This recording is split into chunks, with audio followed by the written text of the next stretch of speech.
Voice आ रही clear? हमारी voice clear सुनाई दे रही है?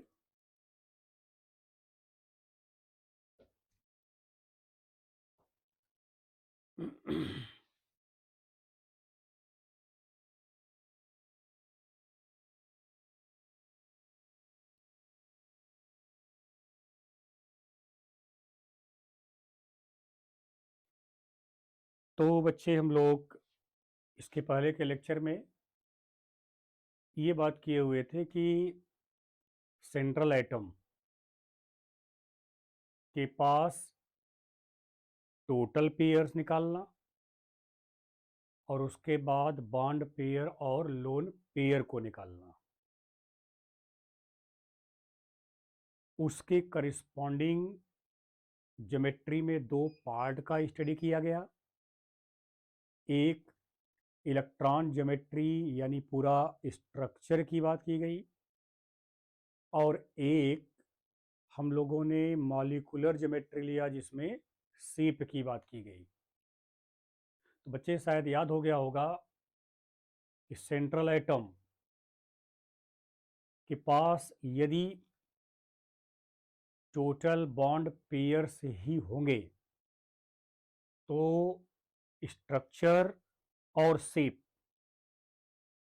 दोनों सेम होंगे। whenever central atom has both lone pair as well as bond pair, then the geometry of the molecule or ion will be irregular and structure and shape will be different. We have calculated, we have discussed about larger number of molecules. Today we will also discuss about number of molecules and number of ions, whether the geometry will be regular or irregular. Geometry will be regular or irregular.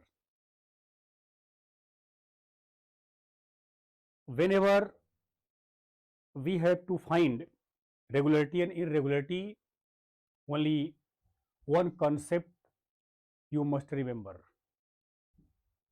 whether the central atom surrounded by lone pair as well as bond pairs or only bond pairs. अब उसी analysis में बच्चे हम लोग exercise start करते हैं। XEF6 का लेते हैं।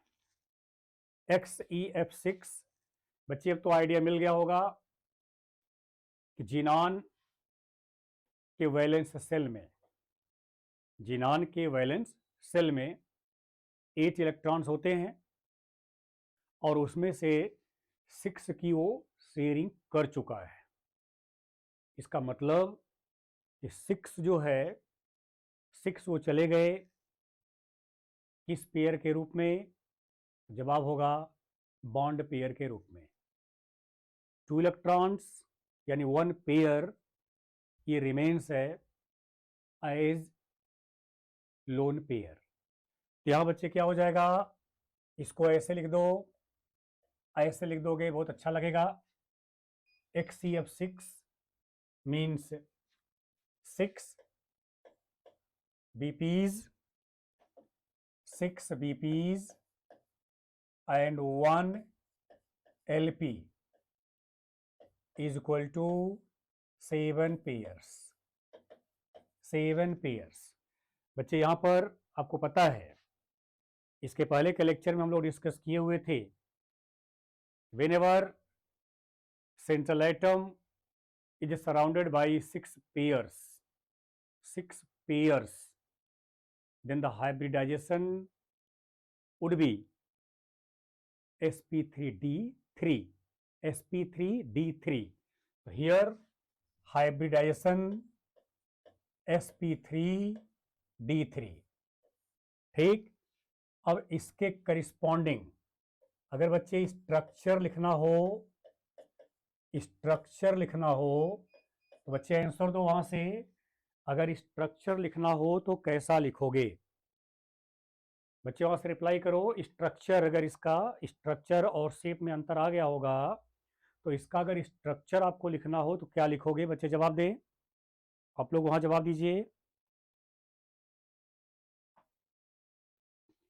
7 पेयर पर स्ट्रक्चर क्या होगा?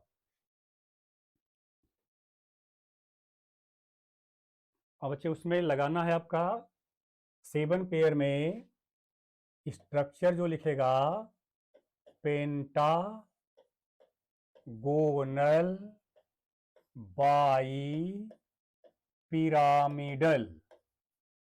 ठीक है बच्चे, pentagonal bi pyramidal, pentagonal bi pyramidal. थोड़ा सा सब लोग ध्यान दें तो आप पढ़ा करिए, रिवाइज किया करिए जी। अगर 7 पेयर्स है, हम लोग इसके पहले हाइब्रिडाइजेशन में भी पढ़ चुके हैं, थोड़ा सा रिवाइज कर लिया करिए।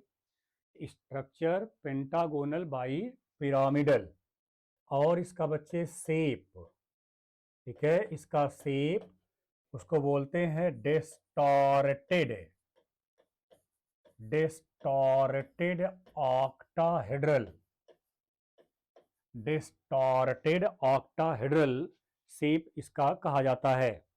डिस्टॉर्टेड ऑक्टाहेड्रल मतलब हो गया कि ऑक्टाहेड्रल तो है लेकिन वो डिस्टॉर्ट है, अर्थात नष्ट, नष्ट हुआ यानी कि थोड़ा सा विचलित हुआ, डिफरेंट हुआ ऑक्टाहेड्रल। डिस्टॉर्टेड ऑक्टाहेड्रल इसका शेप होता है, डिस्टॉर्टेड ऑक्टाहेड्रल शेप। और इसको बच्चे अगर ड्रा करोगे तो देखो, एक कॉर्नर ये लेना, एक कॉर्नर ये लेना, एक कॉर्नर ये लेना, एक कॉर्नर ये लेना।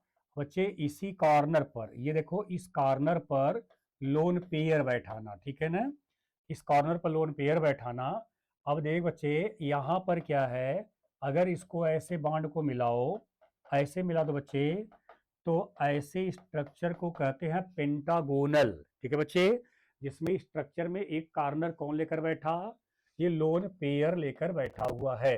ठीक है बच्चे, और उसके बाद बचा आपके पास दो, एक अप परपेंडिकुलर और एक डाउन से परपेंडिकुलर। तो हर बांड किससे बना जी? एफ से बना।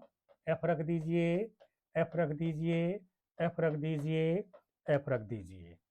ठीक है, इस तरीके से आप सभी लोग यहाँ पर, ये इस तरह का स्ट्रक्चर कहलाएगा। स्ट्रक्चर कौन सा स्ट्रक्चर?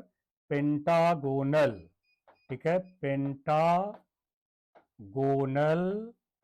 Bi pyramidal. बच्चे पेंटागोनल बाई पिरामिडल। अगर इसका अब आप शेप बना दीजिए, शेप ये ये ये और यहाँ पर, ठीक है, ये रख दीजिए, ये रख दीजिए। ठीक है, ऐसा आपके पास इस तरह का, ऐसा, ठीक है, यहाँ पर F F F F F F, इसको कहते हैं distorted, distorted octahedral, distorted octahedral. ये बना लें आप सभी लोग, थोड़ा सा रिवाइज किया करिए, बहुत इंपॉर्टेंट चैप्टर है आपके किसी भी एग्जाम के पॉइंट ऑफ व्यू से। चाहे वो नीट की बात करो, चाहे जेई की बात करो, या किसी एग्जाम की बात करो, केमिकल बॉन्डिंग वेरी इंपॉर्टेंट। अगर केमिकल बॉन्डिंग आपको नहीं आ रही है तो समझ लीजिए आपको इनऑर्गेनिक केमिस्ट्री और ऑर्गेनिक केमिस्ट्री कतई आने वाली नहीं है। इसलिए केमिकल बॉन्डिंग में कम से कम हाइब्रिडाइजेशन निकालने का मैंने तरीका बताया, मैंने आपको स्ट्रक्चर निकालने का तरीका बताया, मैंने आपको स्ट्रक्चर और शेप में डिफरेंस बता दिया, मैंने आपको रेगुलर और इरेगुलर ज्योमेट्री भी बता दिया कि रेगुलर और इरेगुलर ज्योमेट्री क्या होती हैं। ये सब मैंने आपके सामने रख दिया है।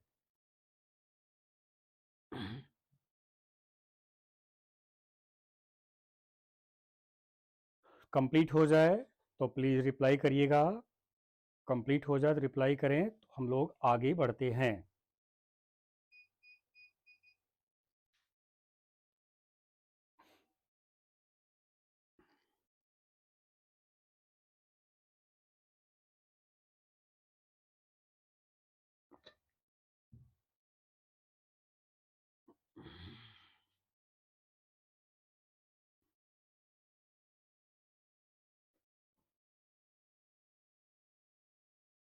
आराम से, एकदम गलत ना हो, आराम से ड्रा करना।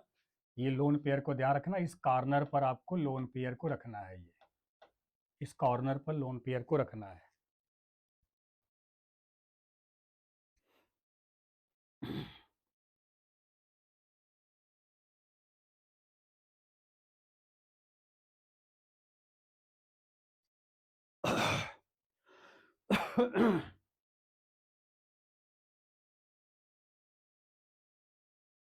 एक बार सब लोग वहाँ से रिप्लाई करें कि क्या बॉन्ड पेयर और लोन पेयर या टोटल पेयर निकालना आ गया आप लोगों को?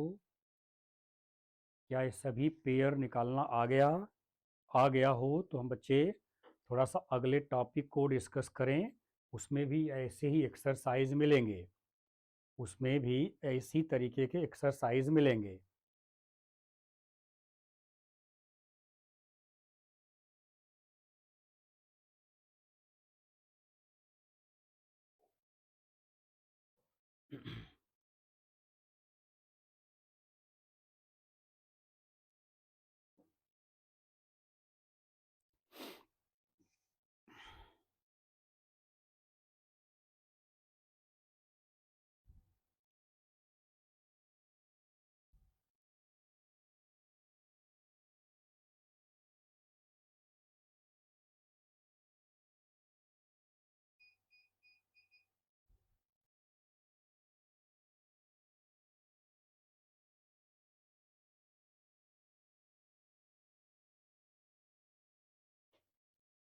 चलिए, अगर हो गया ऐसा उम्मीद कर रहे हैं, कुछ आंसर आए हैं, तो हम लोग आगे बढ़ते हैं। बच्चे हेडिंग बनाइएगा, बहुत इंपॉर्टेंट, ऐसे ही रेगुलर इरेगुलर ज्योमेट्री पर ही है। Valence shell electron electron pair repulsion repulsion theory. Valence shell electron pair repulsion theory, इसको शॉर्ट में VSEPR थियरी कहते हैं। VSEPR theory, valence shell electron pair repulsion theory, VSEPR theory. पहले एक line introduce कर दूं। This theory was introduced by Gillespie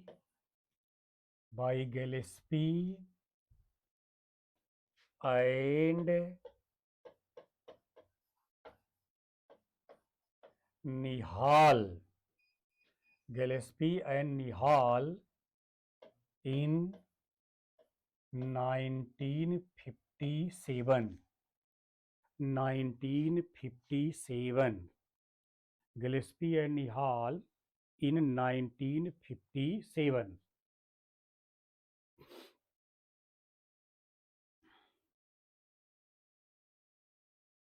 चलो, अब सभी लोग स्क्रीन ध्यान से देखिए और बात को समझिएगा। यहाँ आपको रटना नहीं है, लर्निंग नहीं, यहाँ पर अंडरस्टैंडिंग लानी है। हेडिंग क्या कह रहा है? Valence cell. ध्यान समझिएगा, वैलेंस सेल, इसका मतलब क्या हुआ कि ऐसा सेल जिसका इलेक्ट्रॉन बॉन्डिंग में पार्टिसिपेट करता है, that shell called valence shell. ठीक है, वैलेंस सेल। उसके बाद क्या लिखा, इलेक्ट्रॉन पेयर, यानी वैलेंस सेल में प्रेजेंट इलेक्ट्रॉन पेयर के बीच रिपल्सन। ध्यान देना, कोई भी मॉलिक्यूल है, किसी भी मॉलिक्यूल में सेंट्रल एटम टारगेट क्या होगा, सेंट्रल एटम टारगेट होगा। किसी भी मॉलिक्यूल में सेंट्रल एटम के वैलेंस सेल में प्रेजेंट इलेक्ट्रॉन पेयर के बीच रिपल्सन, इलेक्ट्रॉन पेयर के बीच रिपल्सन। बच्चे ध्यान देना, लैंग्वेज पर ध्यान देना, इलेक्ट्रॉन पेयर रिपल्सन। जैसे इसके पहले तक हम लोगों ने अभी क्या किया, पेयर ही तो निकाला, लोन पेयर और बॉन्ड पेयर निकाला।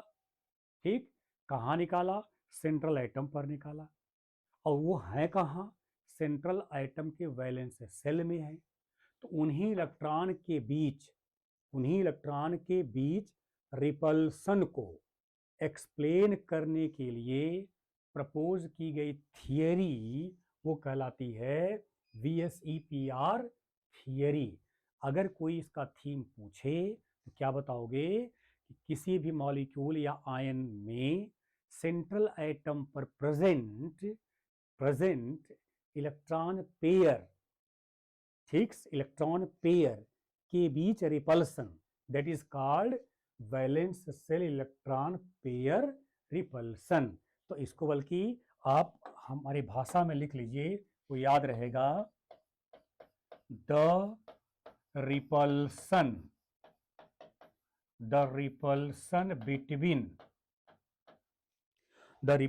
Between electron pairs present in the valence cell of central atom in a molecule or ion, molecule और ion called valence shell electron pair repulsion, ये कहलाता है बच्चे। ये है इसका फिजिकल मीनिंग। इस मीनिंग को ध्यान में रखना, क्या कह रहा है कि एक मॉलिक्यूल या आयन होगा, उसका सेंट्रल एटम लोगे, सेंट्रल एटम में सब पेयर निकाल लो, वो पेयर क्या है, इलेक्ट्रॉन पेयर है, और उन्हीं पेयरों के बीच के रिपल्सन को हम कहते हैं valence shell electron pair repulsion. और इसी बात को थ्योरेटिकली एक्सप्लेन करने वाली जो थियरी है वही आपका VSEPR थियरी है, valence shell electron pair repulsion theory वही कहलाती है, जिसको प्रपोज करने वाले दो वर्कर्स, एक गिल्स्पी और दूसरा जो है निहॉल।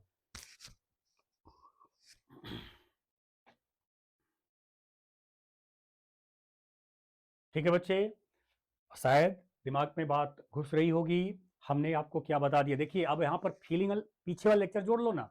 क्या अभी कुछ देर पहले निकाला आपने, भाई पेयर निकाला, बॉन्ड पेयर लोन पेयर निकाला, तो बॉन्ड पेयर लोन पेयर निकाला तो है इलेक्ट्रॉन पेयर ना बाबा, उन्हीं पेयर के बीच की रिपल्सन की बातें कर रहा है। उन्हीं पेयर के बीच जो रिपल्सन, चूंकि इलेक्ट्रॉन है सब ना, इलेक्ट्रॉन है तो उन्हीं के बीच क्या होगा, रिपल्सन। उसी रिपल्सन के बारे में बातें कर रहा है, ये थियरी उसी रिपल्सन की बात करेगी। अब आइए ध्यान से समझिएगा बातों को। किसी भी मॉलिक्यूल का, ध्यान देना है लैंग्वेज पर, अभी उस पॉइंट को मैं मेंशन करूंगा। किसी भी मॉलिक्यूल का जो अरेंजमेंट होता है, चाहे वो स्ट्रक्चर या शेप कुछ भी ले लो, आप पूरा स्ट्रक्चर को लो, क्योंकि सब पेयर को लेना है, तो हम स्ट्रक्चर लेंगे। तो किसी भी मॉलिक्यूल का जो स्ट्रक्चर एडॉप्ट होता है, जो स्ट्रक्चर बनता है, बच्चे वो ध्यान रखना, वह structure due to valence shell electron pair repulsion होता है। यानी वैलेंस सेल में प्रेजेंट इलेक्ट्रॉन पेयर के बीच रिपल्सन के कारण ही उस तरह का स्ट्रक्चर बनता है, क्योंकि उस तरह के structure, that type of structure, यानी उस तरह के स्ट्रक्चर बनने से इलेक्ट्रॉन पेयर के बीच रिपल्सन मिनिमम होता है और स्टेबिलिटी मैक्सिमम होती है। बच्चे फिर सुन ले मैंने क्या बोला कि आपसे कोई पूछे यार ये बताओ कि मीथेन का स्ट्रक्चर टेट्राहेड्रल ही क्यों, तो बच्चे आप ध्यान क्या रखोगे कि मीथेन में 4 बॉन्ड्स हैं और 4 बॉन्ड के जो है वो 4 पेयर्स हैं, सभी क्या है इलेक्ट्रॉन पेयर्स हैं। तो उन इलेक्ट्रॉन पेयर के बीच रिपल्सन, वो रिपल्सन के कारण वो टेट्राहेड्रल शेप एडॉप्ट करता है, टेट्राहेड्रल स्ट्रक्चर एडॉप्ट करता है, क्योंकि ऐसा स्ट्रक्चर एडॉप्ट करने के after that molecule get more stabilised, यानी उस स्ट्रक्चर को एडॉप्ट करने के बाद मॉलिक्यूल क्या हो जाता है बच्चे, अधिक स्टेबल हो जाता है, इसीलिए वो स्ट्रक्चर एडॉप्ट करता है। तो वो structure adaptation due to valence shell electron pair repulsion, means repulsion between valence shell electron pairs. बच्चे लैंग्वेज समझा? अगर कोई अब पूछेगा कि ये ऐसा स्ट्रक्चर क्यों, तो जवाब क्या दोगे, valence shell electron pair repulsion के कारण। तो इसी पर क्यों, तो बोलेंगे उस स्ट्रक्चर पर वैलेंस सेल इलेक्ट्रॉन पेयर के बीच रिपल्सन मिनिमम और स्टेबिलिटी मैक्सिमम हो जाती है। बच्चे बोलो लैंग्वेज समझ में आया, भाषा समझ में आई हमारी? Please reply. तो हम उसको मेंशन कर दें, उसको लिखा दें, फिर तब उसके बाद स्टेटमेंट ऑफ वेस्पर थ्योरी लिखा जाएगा।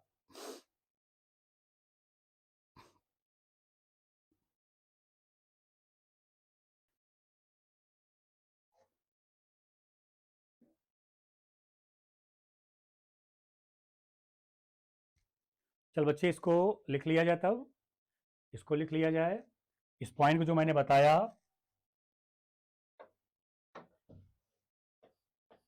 द स्ट्रक्चर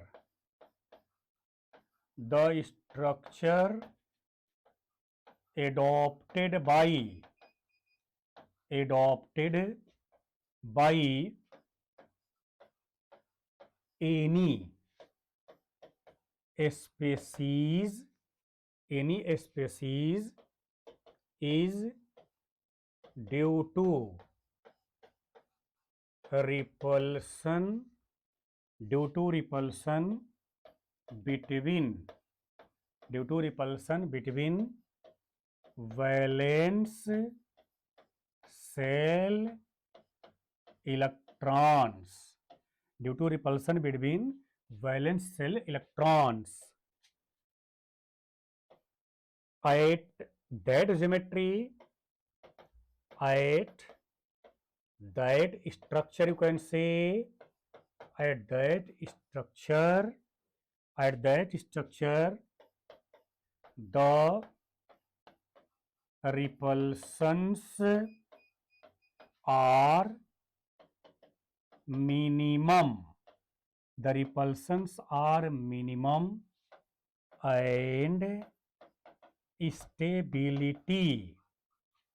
and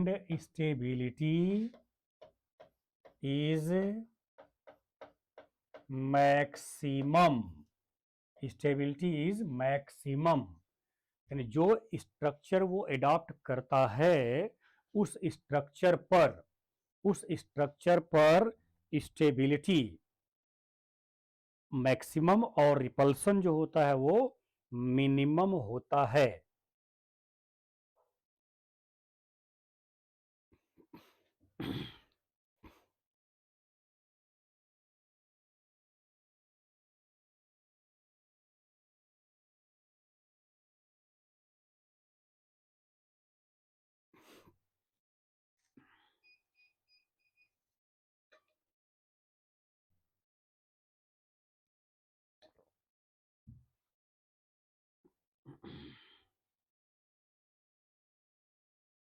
बच्चे इसको इस सेंटेंस के सेटिस्फैक्शन के लिए एक एग्जाम्पल मेंशन कर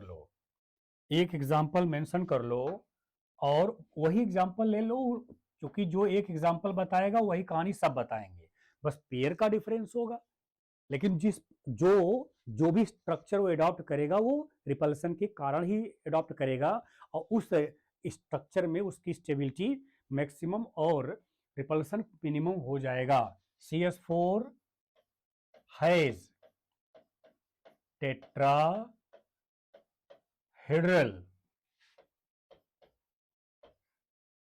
structure, tetrahedral structure because in this structure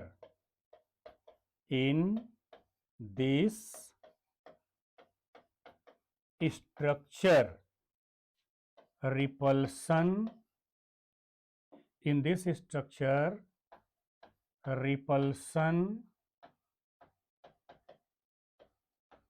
between, यहां सब बॉन्ड पेयर है बच्चे, मेथेन में तो सब बॉन्ड पेयर है ना, रिपल्सन बिटवीन 4 BPs, रिपल्सन लिखिएगा, between 4 BPs are minimum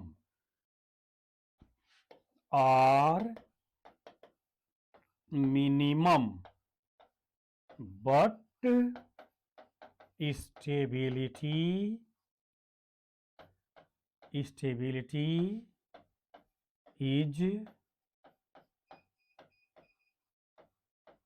maximum, stability is maximum. ये इसकी कहानी है।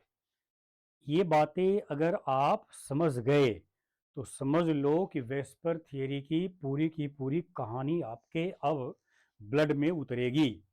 ये बातें हमने रख दिया, हमने जो हेडिंग बनाया उसका मीनिंग आपको समझा दिया, और कोई भी मॉलिक्यूल कौन सा स्ट्रक्चर अडॉप्ट करता है तो वही स्ट्रक्चर ही क्यों अडॉप्ट करता है, ये मैंने आपको रीज़न दे दिया। ये हमने आपको रीज़न दे दिया कि उस स्ट्रक्चर में स्टेबिलिटी मैक्सिमम और पेयर के बीच, इलेक्ट्रॉन पेयर के बीच रिपल्सन क्या होता है, मिनिमम होता है। ठीक है, ये है कहानी बच्चे आपके इस स्ट्रक्चर के पीछे, अर्थात ये जो valence electron pair repulsion theory है उसका वे ऑफ एक्सप्लेनेशन का एक आधार हमको मिल गया, एक बेस हमको मिल गया। बच्चे बार बता दीजिएगा प्लीज कि आपको ये पॉइंट क्लियर हो गए। ये पॉइंट क्लियर हो गए तो उसके बाद हम आपको अब वेस्पर थियरी के स्टेटमेंट्स आपको लिखा दें।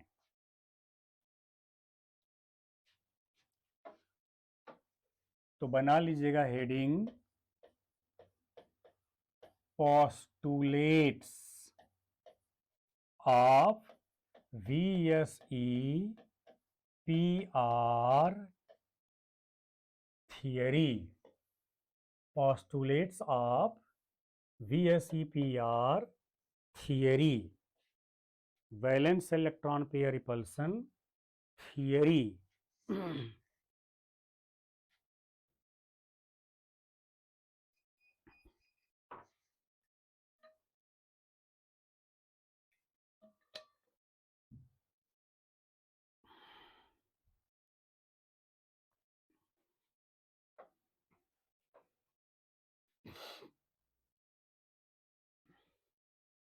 चलिए आप पहले नॉन स्टॉप सभी पॉइंट्स को मेरे साथ लिख लीजिए, ठीक है। उसके बाद तब हम उनको एग्जाम्पल के थ्रू समझाने का प्रयास करेंगे। पहला पॉइंट, पहले पॉइंट सब आ जाए। पहला point, when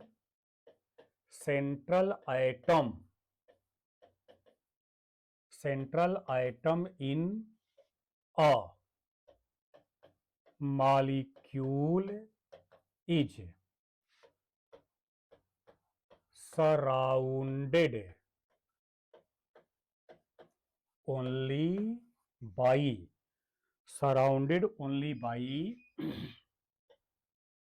bond pairs of electrons, then the geometry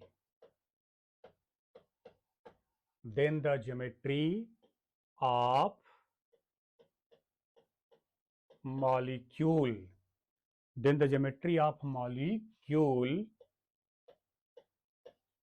will be regular, will be regular, and the nature of geometry, nature of geometry will depend on the number of bond pairs, number of bond pairs, number of bond pairs. तो इसके लिए आइए अब यहां पर लिखिएगा, bond table बनाना है, bond pairs, उसके बाद ज्योमेट्री, ज्योमेट्री, बॉन्ड एंगल और एग्जाम्पल्स, बॉन्ड एंगल और एग्जाम्पल्स, ये और ये आपका टेबल का फॉर्मेट हो जाएगा पहले पॉइंट के लिए। ठीक है बच्चे, इसको आप डिजाइन कर लीजिए। ये डिजाइन होगा बॉन्ड पेयर, बॉन्ड पेयर वाले कॉलम में नंबर 1, अगर बॉन्ड पेयर 2 होगा, ठीक, तो ज्योमेट्री लीनियर होगी, बॉन्ड एंगल 180 डिग्री होगा, यानी जो हाइब्रिडाइजेशन में पढ़ा, जो हाइब्रिडाइजेशन में पढ़ा बच्चे वही होगा ये। ठीक है, लीनियर 180 डिग्री, और इसका एग्जाम्पल है BeF2, BeCl2, BeBr2 एटसेट्रास। ये पहला कंडीशन आपका समाप्त हो गया। दूसरा बच्चे, दूसरा वाला कंडीशन लगाइए, बॉन्ड पेयर हो जाए 3। ये सब हाइब्रिडाइजेशन जैसा ही होगा, क्योंकि यहाँ रेगुलर है, यहाँ रेगुलर ज्योमेट्री है, जैसा हाइब्रिडाइजेशन कहता है वही वेस्पर का पहला पॉइंट भी कहता है कि केवल बॉन्ड पेयर, सेंट्रल एटम के पास लोन पेयर ना हो। पॉइंट को ध्यान रखना, कह रहा है कि सेंट्रल एटम के पास केवल क्या हो, बॉन्ड पेयर हो, तो ज्योमेट्री रेगुलर होगी, और वो ज्योमेट्री कैसी होगी डिपेंड करेगा नंबर ऑफ बॉन्ड पेयर्स पर, 3। और यहाँ हो जाएगा बच्चे, सब याद होना चाहिए यार आपको, ट्राइगोनल प्लेनर एंगल 120 डिग्री, और यहाँ बोरान के सब एग्जाम्पल्स हैं, BF3, BCl3, BBr3, BI3 etcetera. ये हो गया आपका दूसरा कहानी। उसके बाद तीसरा नंबर बॉन्ड पेयर 4, ये भी आपको याद होगा, केवल बॉन्ड पेयर 4 हो जाए या कोई पेयर 4 हो जाए टेट्राहेड्रल होगा। स्ट्रक्चर की बात हो रही है, रेगुलर चूंकि ज्योमेट्री की बात हो रही है तो स्ट्रक्चर हो जाएगा, वो स्ट्रक्चर शेप सब एक जैसा हो जाएगा। यहाँ बच्चे एंगल 109 डिग्री 28 मिनट। ठीक है, इसका बच्चे एग्जाम्पल CH4 होगा, CF4 होगा, CCl4 होगा, CBr4 होगा एटसेट्रा। कार्बन फैमिली वाले ऐसे लोग जितने होंगे। उसके बाद बच्चे आपका नेक्स्ट नंबर में चौथे में आ जाइए, फोर्थ वाले में क्या लेंगे, 5, 1 2 3 4 5, 5 पेयर में बच्चे ट्राइगोनल, ठीक है, ट्राइगोनल बाईपिरामिडल, ट्राइगोनल बाईपिरामिडल। बच्चे ट्राइगोनल, ट्राइगोनल बच्चे देखो, ट्राइगोनल ये है, एंगल ट्राइगोनल वाला कितने का होगा, 120 डिग्री का होगा। और ट्राइगोन पर ऐसे दो परपेंडिकुलर, ट्राइगोन पर ऐसे दो परपेंडिकुलर लगा देंगे। परपेंडिकुलर का मतलब क्या होगा, 90 डिग्री का एंगल बनेगा। इस सरफेस पर 90 बनेगा और नीचे से भी 90 बनेगा। इसलिए बच्चे क्या लिखते हैं, 90 डिग्री।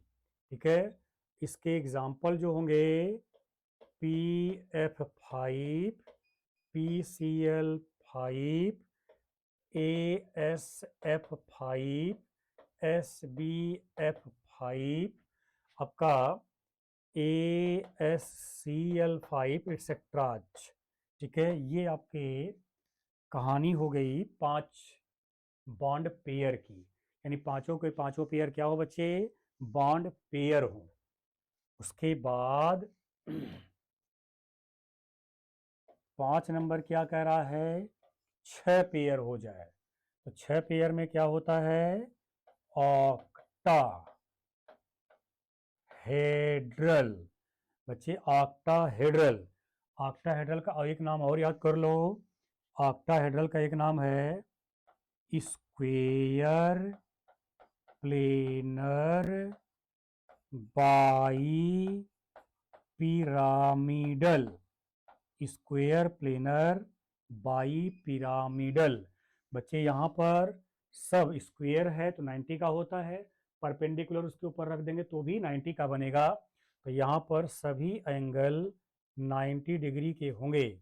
और इसका सबसे बेस्ट एग्जाम्पल आपके पास है बच्चे SF6 मॉलिक्यूल, SF6 मॉलिक्यूल। उसके बाद बच्चे आपका नेक्स्ट नंबर 6 नंबर, यानी आपका हो जाएगा 6 नंबर, तो पेयर हो जाएंगे 7। 7 पेयर बच्चे भी ऊपर निकाले थे। ज्योमेट्री रेगुलर है, कैसी होगी, पेंटागोनल बाई पिरामिडल। बच्चे पेंटागोनल बाई पिरामिडल, बच्चे याद रखना दो ज्योमेट्री है, पेंटागन है, पेंटागन प्लेन पर ऐसे बनेगा, पेंटागन 5 कॉर्नर्स। ठीक है, पेंटागन दो परपेंडिकुलर, परपेंडिकुलर का मतलब 90 डिग्री। ठीक है, तो एक 72 डिग्री। बच्चे पेंटागोन का क्या होगा, 72 डिग्री, और बाई पिरामिड का होगा 90 डिग्री। और इसका एक बहुत ही बेस्ट एग्जाम्पल है बच्चे IF7 मॉलिक्यूल, IF7 मॉलिक्यूल। ये आपका पूरा कहानी हमने पहले पोस्टुलेट के लिए रख दिया।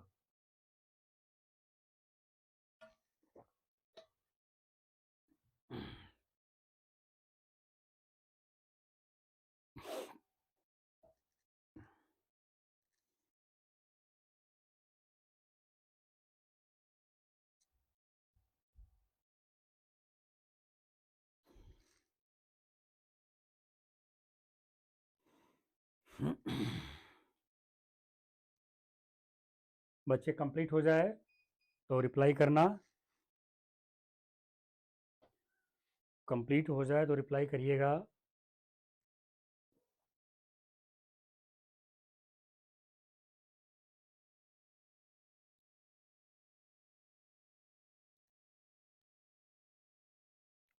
ओके, चलिए अब टाइम भी आपका यहाँ पर थोड़ा सा साथ नहीं देने वाला है।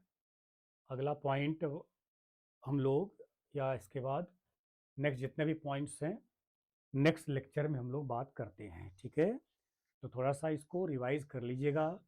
फिर से बार बार एक ही बात मैं रिपीट करूँगा, इस चैप्टर में जो चल रहा है इसमें हाइब्रिडाइजेशन, उससे रिलेटेड स्ट्रक्चर, फिर उसके बाद ज्योमेट्री, उसमें रेगुलर, उसमें इरेगुलर स्ट्रक्चर, शेप, पेयर, संबल रिलेटेड ज्योमेट्री, ये सब थोड़ा सा रिवाइज कर लीजिए आप, इसको पढ़ लीजिए आप। ठीक है, इससे आपको ठीक ठाक क्वेश्चन मिलते हैं हर एग्जामिनेशन में, इसलिए इसे हम लोग हल्के में कंसीडर नहीं करेंगे। ठीक है बच्चे, तो ये आपका वेस्पर थियरी का पहला पोस्टुलेट। यहाँ पर एक भी चर्चा लोन पेयर का नहीं है, यानी पहले पोस्टुलेट में लोन पेयर का जिक्र हम लोग नहीं किए हैं, केवल और केवल किसका किए, बॉन्ड पेयर का जिक्र किया गया है। उसी बॉन्ड पेयर के आधार पर हम लोगों ने ये ज्योमेट्री, एक्सपेक्टेड ज्योमेट्री, यानी कि स्ट्रक्चर रेगुलर चुकी है तो रेगुलर है तो फिर वो स्ट्रक्चर बोलो या शेप बोलो, डोंट माइंड, कोई मतलब नहीं उसका है। लेकिन अगर इरेगुलर है तो स्ट्रक्चर और शेप दोनों डिफरेंट हो जाएंगे। ठीक है जी, ओके, थैंक यू।